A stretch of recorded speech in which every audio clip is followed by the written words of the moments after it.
విజయ్ దళపతి party పెట్టారు. So, ఈ పార్టీకి అంటే డీఎంకే పార్టీ పడిపోతది ఇంకా ఈ పార్టీతో అని జెప్పేసి చాలామంది మాట్లాడుతుంటే, దీనికి అంటే రజనీకాంత్ ఒక మాట అన్నారు. డీఎంకే పార్టీ ఒక మర్రి చెట్టు లాంటిది. దాన్ని పడగొట్టడం ఎవడి తరం గాదు అని జెప్పేసి కూడా అన్నారు. 100% రజనీ అన్న దాంట్లో అక్షర సత్యం ఉంది. అంటే ఏదో విజయ్‌ని తగ్గించడానికో, కించపరచడమో కాదు.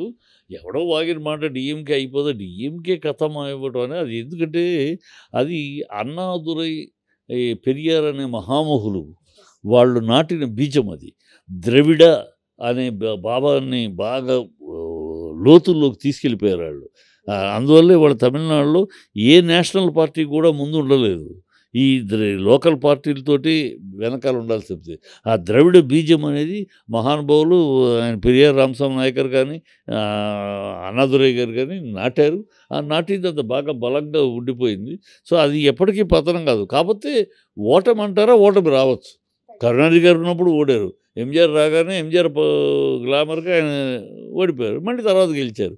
జయలలిత ఉన్నప్పుడు ఓడారు, మళ్ళీ గెలిచారు. సో ఓటమి ఇవాళ ఉందంటే విజయ్ యొక్క అవకాశం ఏంటంటే, విజయ్కి వ్యాక్యూమ్ ఉందమ్మా రాజకీయాల్లో. ఒక్క డీఎంకే తప్పితే మిగతా పార్టీలన్నీ పక్కకు జరిగిపోయినాయి. జయలలిత మరణంతో, శశికళ అనారోగ్యంతో ఆ ఏడీఎంకే అనేది తునాతునకలైపోయింది. విజయకాంత్ మరణంతో అతని పార్టీ అడ్రస్ లేకుండా పోయింది. మిగతా కమల్ హాసన్ రాజకీయాలకు పనికిరాడని తేల్చేశారు. ఈ తిరుమావళవను ఇలాంటి పార్టీలన్నీ కూడా అక్కడక్కడ 4-5 సీట్లకు తప్పితే నేషనల్ స్టేట్ లెవెల్కి ఫుల్ లెవెల్ పార్టీలు కావు. సో నేషనల్ లెవెల్, స్టేట్ లెవెల్లో ఫుల్ లెవెల్ పార్టీ అనే ఏడీఎంకే ఎప్పుడైతే చచ్చిపోయిందో, కాంగ్రెస్, బీజేపీలు వెనకాల ఉండాల్సిందే అవి ఫుల్గా అధికారానికి రాగలిగే స్థాయిలో లేవు.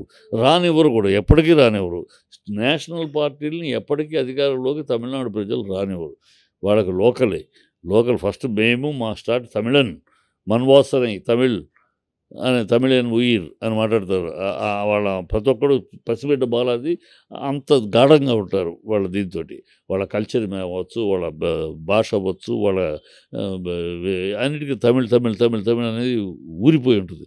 సో అది చచ్చిపోవటం అనేది, దాన్ని ఊరించిన డీఎంకే చచ్చిపోవటం అనేది పిచ్చి మాట. ఎవరో ఊరినే గాలి మాట పోటీ ఉంటుంది. విజయ్ ఇప్పుడు మాస్ హీరోగా ఆడాళ్ళని ఆకర్షించుకోసాగలడు, యూత్ని ఆకర్షించగలడు, పిల్లల్ని ఓటున్న వాళ్ళందరినీ. అతను క్లాస్ ఆడియన్స్ తప్పితే మిగతా జనాలందరినీ ఆకర్షించగలిగిన సమ్మోహన శక్తి పొజిషన్లో ఉన్నాడు అతను. సో ఇప్పుడు మిగతా పార్టీ పెట్టినాక ఏమవుతుంది, పర్మిటేషన్గా వెయిటెడ్ చూడాలి, పర్మిటేషన్ కాంబినేషను. మిగతా లీడర్స్ డిఎంకే కాకుండా మిగతా రాష్ట్రంలో లీడర్స్ ఉంటారు. ప్రజల్లో పేరు గుర్తింపు ఉంటుంది, కానీ పార్టీ వల్ల వాళ్ళు గెలవరు. వాళ్ళ ఏ పార్టీని బట్టి గెలవరు, కానీ వాళ్ళ ప్రజల్లో మంచి పేరు ప్రఖ్యాతులు ఉన్న డాక్టర్లు చాలామంది ఉంటారు సమాజంలో. వాళ్ళందరూ వాళ్ళ పార్టీకి కట్టుబడి ఉన్నారు కనుక గెలవట్లా, కానీ ప్రజల్లో మంచి పేరు ఉంటుంది. అలాంటి వాళ్ళందరూ ఇప్పుడు ఈ పార్టీలోకి వస్తారు. డిఎంకేకి వెళ్ళారు, డిఎంకే అపోజిషన్ కనుక వెళ్ళారు. వాళ్ళు ఈనాళ్ళు డిఎంకే అపోజిషన్గా ఉంటే వాళ్ళు మళ్ళీ వ్యాక్యూమ్ ఎదురు చూస్తున్నారు. ఇలాంటిది ఒక వేదిక దొరుకుతుంది. సో మంచి పేరున్న లీడర్స్, నాయకులు అందరూ ఆ పార్టీలో చేరే అవకాశం ఉంది. అది ఒక బాగా లేచి మంచి గట్టి పోటీ ఇవ్వగలిగే స్థాయిలో ఉంది. ఆ పోటీ ఇచ్చి కొడితే అధికారంలోకి వచ్చేలా చెప్పలేము. తమిళనాడు ప్రజలు చెప్పలేము. ఎందుకంటే స్టాలిన్ అయిపోయింది. ఆ స్టాలిన్ తర్వాత నెక్స్ట్ లీడర్షిప్ లేదు డిఎంకేలో. కుర్రాడు కదా. సో ఇంకో ఉదయనిధికి ఇప్పుడు కాదులే, ఫ్యూచర్లో ఇవ్వచ్చులే అని ఉంటుంది తమిళనాడు ప్రజల ఆలోచనలు. అంటే ఇప్పుడు కుర్రాడు కదా, మరీ కుర్రాడు, అతనికి ఇవ్వచ్చు, టైం ఉంది కదా. అది ప్రస్తుతం కొత్తగా వస్తున్నాడు, కొత్తగా ఏం సాధించి పెడతాడు, ఎంజీఆర్ లాగా ఏం చేస్తాడు, ఎంజీఆర్ స్కీమ్లో వెళ్తున్నాడు అతను. కనుక ఒక్కసారి ఒక ఫౌండేషన్ కావాలని కుదిరి కొడితే దెబ్బ తిరిగే దెబ్బ కొట్టగలడు అతను. రెండే కొడితే జాక్పాట్ కొడతాడు, లేకపోతే మూల కూర్చుంటాడు. అమ్మా మధ్యస్థం ఉండదు అంతే. దళపతి ఇప్పుడు పార్టీ పెట్టారు సడన్గా ఏం లేదనుకోండి, కానీ అంటే అంత ధైర్యంతో ఎలా పెట్టి ఉంటారు? అంటే ఓన్లీ ఈ సినిమా బలంతోనే అంటారా? అలా కాదమ్మా, సినిమా బలంతో మొదటి నుంచి ఒక పొలిటికల్ స్ట్రాటజీగా వెళ్తున్నాడు. ఒకప్పుడు కాంగ్రెస్ తోటి చేతులు కలుపుతారని వచ్చింది. అప్పుడు మళ్ళీ వెనకడుగేశాడు. కాంగ్రెస్ తోటి చేతులు కలిపితే ఈ రాష్ట్రంలో పనికిరాదు. కాంగ్రెస్ లో చేరటం వల్ల మనం ఈయన చేర్చుకుని కాంగ్రెస్ ముందుకెళ్ళాలని. అది వర్కౌట్ అవుతుంది. ఎందుకంటే శివాజీ లాంటి వాడిని కూడా అలాగే ట్రై చేశారు. ఎంజీఆర్ మంచి ఊపులో ఉన్నప్పుడు శివాజీ బ్రహ్మాండమైన నటుడు. ఆయనకి పిచ్చ ఫాలోయింగ్ ఆడియన్స్‌లో. కానీ ఆయన రాజకీయాల్లోకి వస్తే ఆయన అంగీకరించలా. రాజకీయాల్లో ఒక ఎంపీ తోటి సరిపుచ్చారు. ఆయన ప్రజలు అంగీకరించరు. అట్లాగే ఈ ఈ మనాడేమో ఇప్పుడు శివాజీలాగా కాకుండా ఎంజీఆర్ స్టైల్‌లో వస్తున్నాడు.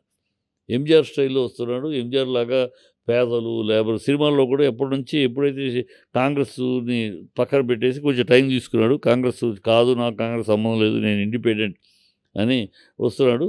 నేను కాబోయే ముఖ్యమంత్రిగా నన్ను చూడండి అంటున్నాడు. ఇక్కడ పవన్ కళ్యాణ్ లాగా ఆయన కూడా ముఖ్యమంత్రి, ఆయన గెలిపించండి, అందుకోసం ఓట్లు వేయండి అని అడగకుండా నేను ముఖ్యమంత్రిని, నాకు ఓటేయండి అని అడుగుతున్నారు. అది ఎప్పుడు సక్సెస్ఫుల్ అమ్మ. కేజ్రీవాల్, పవన్ కళ్యాణ్ ఒకేసారి మొదలెట్టారు పార్టీలు. కానీ కేజ్రీవాల్ 10 ఏళ్లలో 2 స్టేట్లకు వెళ్ళాడు. ఎందుకు? ప్రతి చోట నేను ముఖ్యమంత్రిని వెళ్ళాడు. వీళ్ళని గెలిపించండి, వాళ్ళని గెలిపించండి అని వెళ్ళా.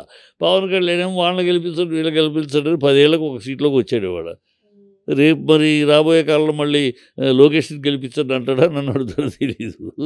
పవన్ కళ్యాణ్ ఫార్ములాని ఫాలో అవుతున్నారు విజయ్ దళపతి అని చెప్పేసి బయట వినిపిస్తుంది. వాళ్ళు పిచ్చోళ్ళు, రాజకీయ అవగాహన లేని వాళ్ళు. ఎట్లా సెట్ బై సీట్ కొట్టారు కాదుగా, 10 ఏళ్ళు పట్టింది. మన 100 సీట్లకు 1 సీట్ రాలేదు కదా. 10 ఏళ్ళు బట్టి 10 ఏళ్ళు ప్రయాణం చేసి ఇవాళ ఒక ఎమ్మెల్యే అవ్వగలిగాడు. అతని ప్రయాణానికి ఇతని ప్రయాణానికి సంబంధం లేదు. ఇతని ప్రయాణం కేజ్రీవాల్ ప్రయాణంతో పోల్చొచ్చు, ఇంకా జగన్ తోటి పోల్చొచ్చు. అంతేగాని పవన్ని ఇదే సంబంధం లేదు. పవన్ ఇంతవరకు నేను ముఖ్యమంత్రి, నాకు ఓటేంటి అడిగే స్థాయిలో లేడు కదమ్మా.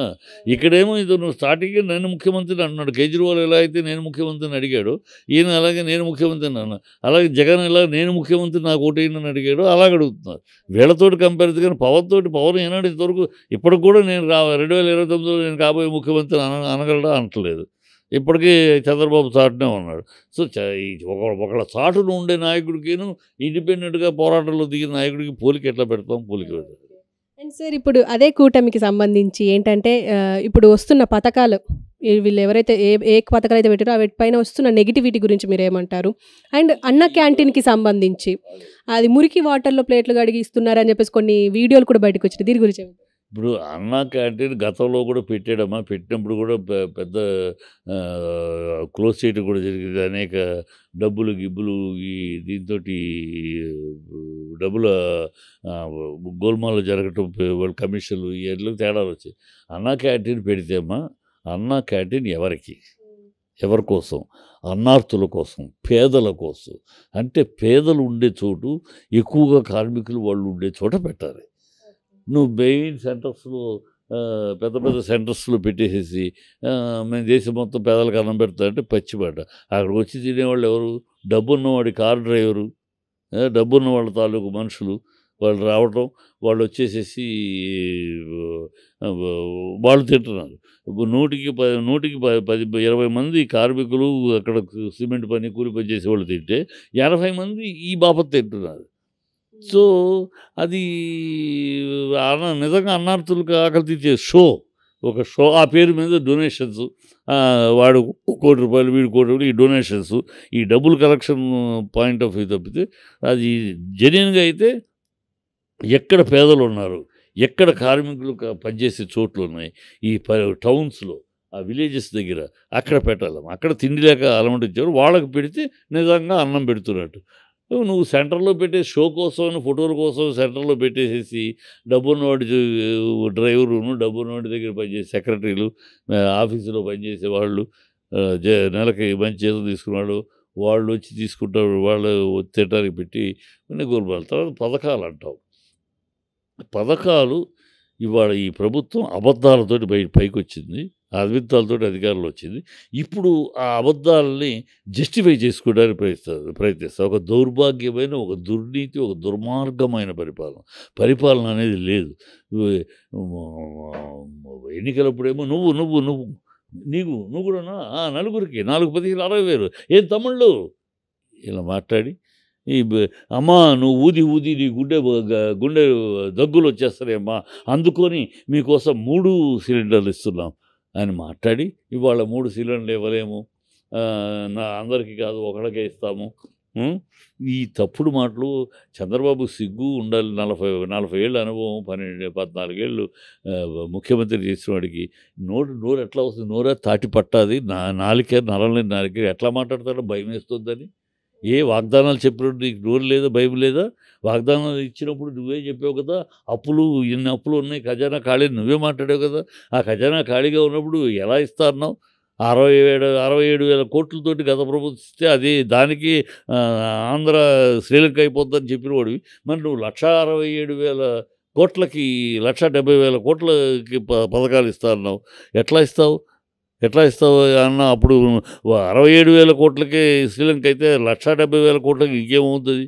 వెనుజులా అవుద్దా? అది ఎట్లా అంటే అప్పుడేమో పెద్ద నేను సంపద సృష్టిస్తాను, హైటెక్ సిటీ మాట వెళ్తే హైటెక్ సిటీ అంటాడు, అదొక భ్రమ కల్పించడు. నేను సంపద సృష్టిస్తాను. ఏం తమ్ముళ్ళు నేను సంపద సృష్టిస్తున్నా? నాకు సంపద సృష్టించే చేతనవును కదా. అవునన్న వాళ్ళ చేతులన్నీ ఎత్తండి.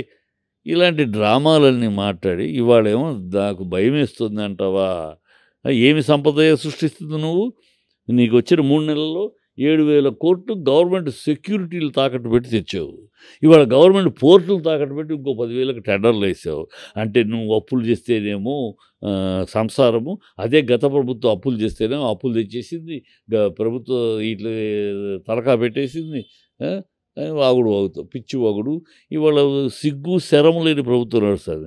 ఈ పవన్ కళ్యాణ్ నీతిగా, రీతిగా, నిజాయితీగా రాజ్యం చేయడానికి రాజకీయాలు చేయడానికి వచ్చిన మిస్టర్ పవన్ కళ్యాణ్ ఆ 32,000 మంది అమ్మాయిలు తప్పిపోయారు, దానికి వాలంటీర్సే వాళ్ళ డీటెయిల్స్ అన్ని తీసుకుని డేటా ఇచ్చారు అని చెప్పిన పవన్ కళ్యాణ్ ఇవాళ అది అబద్ధం, పచ్చి అబద్ధం అని పార్లమెంట్లో తేలిదాక. పార్లమెంట్లో క్లియర్గా అలాంటిది లేదు. ఎన్నికల కోసం వాడిన దుర్మార్గపు మాట అది. అలాంటి 32,000 మంది మిస్ అవటం అనేది పచ్చి అబద్ధం అని పార్లమెంట్లో చెప్పినాక ఏమాత్రం పౌరుషం, ఉచ్చం, నీచం, చీము నెత్తురు పౌరుషం ఉంటే పవన్ కళ్యాణ్ అనేవాడు నేను నీతిగా, రీతిగా రాజకీయాలు చేయడానికి వచ్చాను, నిజాయితీగా రాజకీయాలు చేయడానికి వచ్చాను అన్న మాట నిజమైతే, ఆ మాట అన్న నోరు అన్నమే తింటుంటే ఇవాళ ఎవరినో చెప్పుతోటి కొడతానన్నమాట, తన చెప్పుతోటి తను కొట్టుకుని చెంపలేసుకొని ప్రజలకు క్షమాపణ చెప్పాలి. నేను ఎవడో ఆఫీసర్ చెప్పాడు ఆ మాట నమ్మి నేను అబద్ధం ఆడాను, మిమ్మల్ని మభ్యపెట్టాను, మీ ఓట్లు దొబ్బేయటానికి నేను ఇలాంటి తప్పుడు మాటలు మాట్లాడి నన్ను క్షమించండి అని అడగాలి. లేకపోతే ప్రజలు నిలదీస్తారు, ఇవాళకి అవుతారు. ఎంత పచ్చి అబద్ధం ఆడాడమ్మా! ఆ టైంలో ఆంధ్ర మగపిల్లలకి ఆడపిల్లని ఇవ్వడానికి, బయట రాష్ట్రంలో తెలుగు ఆడపిల్లని ఇవ్వడానికి కూడా సగ్గు ఇచ్చారు. అక్కడ అమ్మాయిలా కిడ్నాప్ అయిపోతున్నారట. ఆంధ్ర రాష్ట్ర పరువును తీసావు. అనేక మంది తల్లుల్లో భయాన్ని పుట్టించి ఓట్లు దొబ్బావు. అది పచ్చి అబద్ధం అని తేలినాక ఇప్పుడు క్షమాపణ చెప్పొద్దు. తప్పుకు తిరుగుతా ప్రశ్నించడానికి వచ్చానని వాగి చంద్రబాబు పక్కన కూర్చొని కుంగుజాటును కూర్చొని రాజకీయాలు చేస్తావు. సిగ్గు శరం ఉండాలి. ఏమాత్రం చీము నెత్తురు పౌరుషం ఉంటే, ఏమాత్రం సిగ్గు శరం మాన అభిమానం ఉంటే ఇవాళ పవన్ కళ్యాణ్